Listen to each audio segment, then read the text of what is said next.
How did the refrigeration system come about?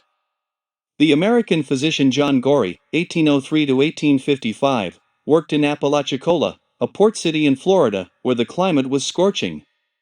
To improve the conditions of sailors with yellow fever, he hung ice packs in the wards. But the product, taken from distant lakes frozen in the winter, was very expensive. Therefore, the doctor decided to use his knowledge as an amateur physicist. In 1850, at the age of 47, he created a water reservoir connected to a piston that, by compressing and decompressing the air, stole the internal heat.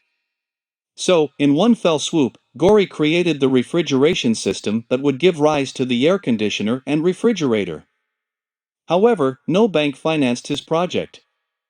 Major American newspapers ridiculed the inventor.